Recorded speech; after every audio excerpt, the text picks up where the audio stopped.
O que é essa troca de produto por produto? A gente já falou em cima que o dinheiro ele vai ser encarado só como esse meio de troca. Então, ele não vai exercer na economia clássica, na economia neoclássica, ele não vai exercer influência sobre o processo de produção e circulação.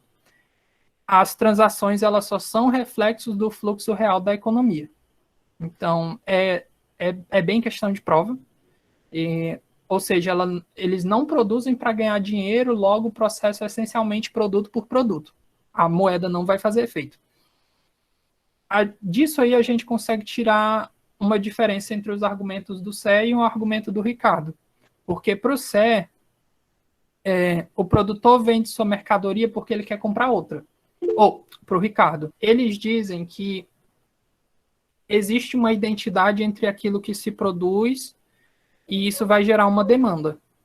Isso seria o lado real, eu trocar os fatores das famílias, aquilo que elas conseguem fornecer, pelos bens e serviços que foram produzidos. Então, vem o trabalho, produz alguma coisa, e depois aquela coisa vai voltar para aqueles que produziram. Seria isso o lado real. Esse fluxo de troca de produtos por produtos. Quando eu digo produtos por produtos, é porque eu estou considerando que o trabalho também é um produto. Então, o trabalho-produto ele está sendo trocado por produtos, por assim dizer, por bens e serviços. Esse é o lado real da economia. A moeda, ela só está para facilitar as trocas. Então, enquanto a empresa vai pagar o salário pelos fatores de produção, pelos fatores do trabalho, eu tenho esses mesmos trabalhadores pagando com essa renda a compra dos bens e serviços. Entendeu? Então, a mesma renda que foi gerada na produção, ela virou. O mesmo que foi gerado na produção, ele virou renda para o consumo. Aí o dinheiro, ele não influenciou, ele só serviu para trocar. Ficou mais claro? O ponto é lembrar que quando ele fala de troca de produtos por produtos, você tem que dar um passo para trás e pensar. Ele está falando que o trabalho é produto. E é por isso que o lado real é esse, de produtos por produtos. Aí a moeda é só o meio. O Sé, ele vende a mercadoria porque ele quer comprar. O Ricardo, ele vende a mercadoria porque ele quer comprar outra. A pessoa, o agente, o produtor. Já o Sé, ele vende a mercadoria e logo em seguida compra outra, porque, como a gente já disse, ele vê que o valor da mercadoria e o dinheiro são perecíveis. A ideia é essa, que a mercadoria, ela, considerando que ele não vai usar esse termo, a mercadoria perderia o seu valor de uso, ela é perecível, ela se destrói.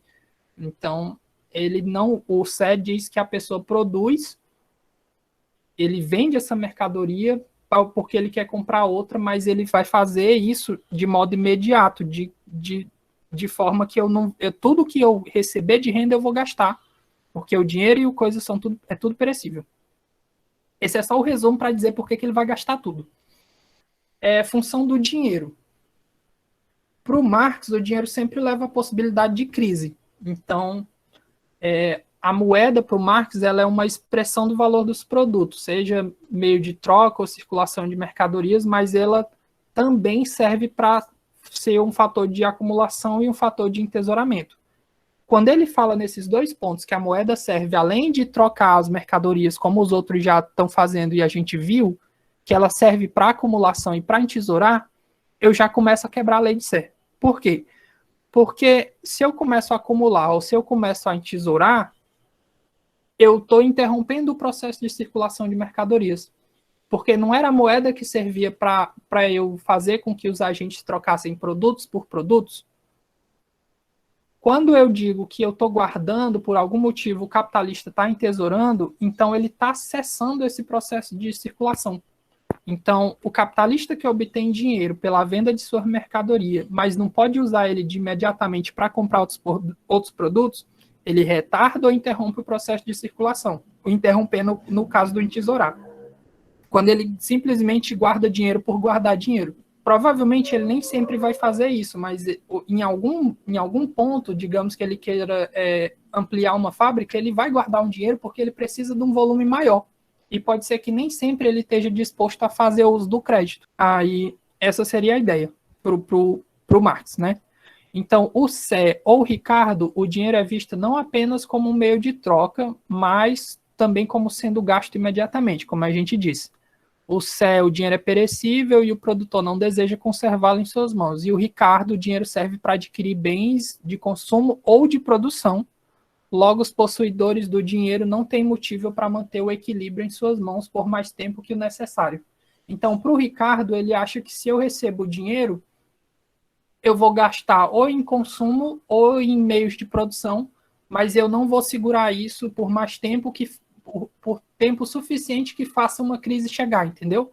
Ele vai dizer, não, eles vão gastar logo, porque senão ele só precisa segurar o dinheiro até ele conseguir ter o suficiente para comprar aquele bem que ele quer, seja de consumo ou seja de produção.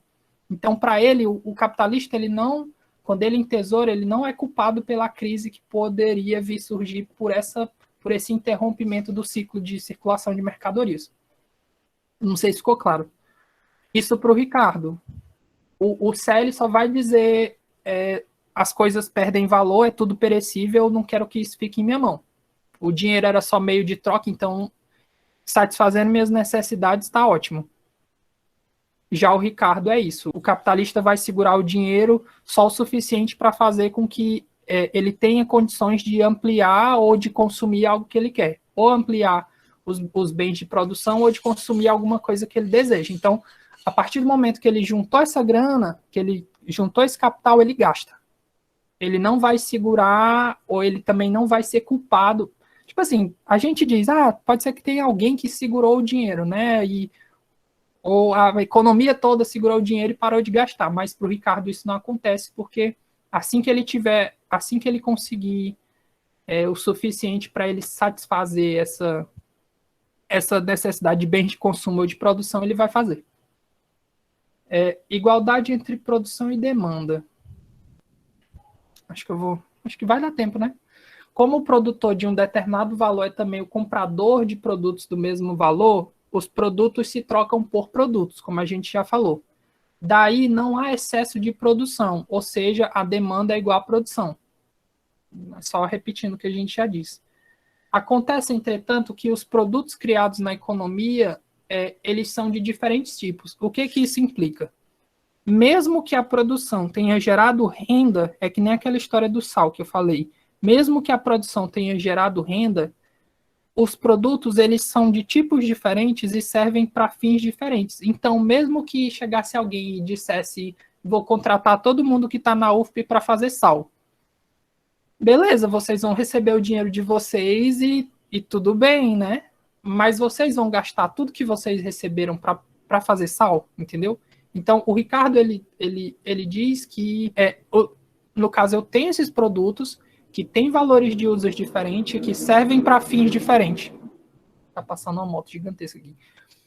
Então, mesmo que haja excesso de produção, a quantidade produzida de cada bem, ela tem que atender a quantidade demandada. Então, quando o capitalista ele é incapaz de mensurar com exatidão o quanto de sal, por exemplo, alguém ia precisar, o quanto o mercado ia precisar, acaba que ele vai produzir demais, ele vai ficar abarrotado e ele não vai ter como vender. O Ricardo argumenta que a demanda por esse tipo específico de bem, ela pode estar satisfeita, mas existirá sempre uma demanda insatisfeita por outro produto. Então, tipo, seria como se o capitalista errasse momentaneamente e existe sempre um outro produto em que dá para ele realocar o dinheiro dele e continuar fazendo a economia crescer. Então, logo, a produção, quando ela acontece, é para apenas certos tipos de mercadoria em caráter temporário. Quando esse excesso de produção ele surge, ele é só porque alguém, em algum momento, pontualmente errou em visualizar o quanto o mercado precisava e logo o mercado se corrige e vai para um lugar que está faltando, que tem demanda insatisfeita. Tá. Esse excesso de produção ele vai acontecer para determinadas mercadorias e temporário para o Ricardo. Vocês vão ver que muitas das coisas, só quem vai comentar é o Ricardo, acima da lei de Sé, porque o Sé mesmo, ele meio que jogou a ideia, mas não trabalhou tanto. no fim das contas, o capital que ele vai usar na mercadoria, ele vai se deslocar para a produção daqueles bens de maior demanda. Então, mesmo que vocês recebessem todo mundo um salário para produzir sal lá na UFP, quando vocês fossem gastar, vocês iam gastar naquilo que está recebendo maior demanda. O capitalista, vendo que tem outro capitalista lucrando mais do que ele, vai deslocar para onde tiver essa demanda insuficiente. Então, nesse quesito, eles fazem uma suposição, que é o seguinte: existe plena mobilidade de recursos e pleno conhecimento por parte dos capitalistas dos ramos onde eles devem aplicar seu capital. É como se o capitalista fosse onipresente, onipotente, onisciente. Mas essa é uma presunção macroeconômica. Então, não é o capitalista individual só um que instalou o instinto superior. Então, ele fala disso como se fosse uma visão macroeconômica, que esse capitalista, essa visão macro, ela tem mobilidade de recursos e ela tem conhecimento de onde deve aplicar o capital. O argumento de que a demanda é ilimitada, ele acaba sendo essencial. Então, mas ele não implica que o indivíduo, tendo esse poder de compra, vai gastar o dinheiro todo ele na aquisição de bens ou serviços. Ricardo argumenta que na possibilidade de o agente não comprar bens de consumo ou bens de capital, ao deixar de gastar uma parte ou totalidade do dinheiro, ele vai emprestar esse para outra pessoa. Essa outra pessoa vai gastar e o problema está resolvido. Então ele diz assim: tudo que for produzido vai receber uma renda e essa renda vai ser gasta. Aí vem um indivíduo e diz: não, mas eu não gasto tudo. Aí ele diz: não, mas você quando guarda no banco, você empresta para outra pessoa e essa outra pessoa vai gastar. Então, de um modo ou de outro, o Ricardo sempre afirma que toda essa renda gerada, ela vai ser gasta. A gente já viu, ele não considera aquelas mesmas ideias do Marx. Para ele também, aquilo de entesourar e acumular era sempre temporário e pontual. O que não se concebe, de acordo com a lei de Sé, é que o poder de compra, em outras palavras, a demanda efetiva, possa ser aumentada ou diminuída sem que se aumente ou diminua o valor de produção. Esse é um ponto pequenininho que dá para falar sobre ele bastante, mas eu acho que a gente vai tocar ele nas partes seguintes. Mas se eu vou falar um pouco, porque pode ser que se não tiver, se eu esquecer. Microeconomicamente, tem como você gastar mais do que o que recebe. Não é tipo, o Hugo tá aí, por algum motivo quebrou alguma coisa e ele tá querendo comprar, ou então aprendeu muito na análise e vai abrir uma empresa de consultoria.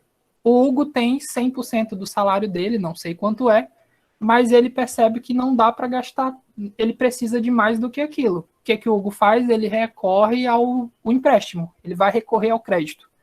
Microeconomicamente, sempre é possível, dada a capacidade de crédito do país, que o Hugo recorra a esse crédito e financie a compra do que ele desejar para abrir essa empresa de consultoria. Macroeconomicamente, já não é a mesma coisa. Pela lei de Sé, não tem como eu aumentar esse poder de compra, a não ser que a produção toda aumente. Porque o indivíduo que microeconomicamente pegou emprestado de outra pessoa, macroeconomicamente, está todo mundo no mesmo bolo. Então, eu tenho os mesmos 100%. Ele não vai pegar de outro. Então, a não ser que eu pegue do setor externo, pegue de outro país, o meu país A vai conseguir consumir mais porque o país B emprestou. Mas se você pensa de novo macroeconomicamente em outro nível, os países no total, eles vão ter uma renda que está baseada na quantidade produzida. Não vai dar para pedir emprestado para Marte. Então, microeconomicamente, eu tenho essa possibilidade. Macroeconomicamente, seguindo a lei de Sé, eu não tenho como aumentar a possibilidade de demanda efetiva ou o poder de compra dos indivíduos sem aumentar ou diminuir a produção. Se eu aumentar ou diminuir a produção, eu vou ter como comprar mais, mas macroeconomicamente é isso.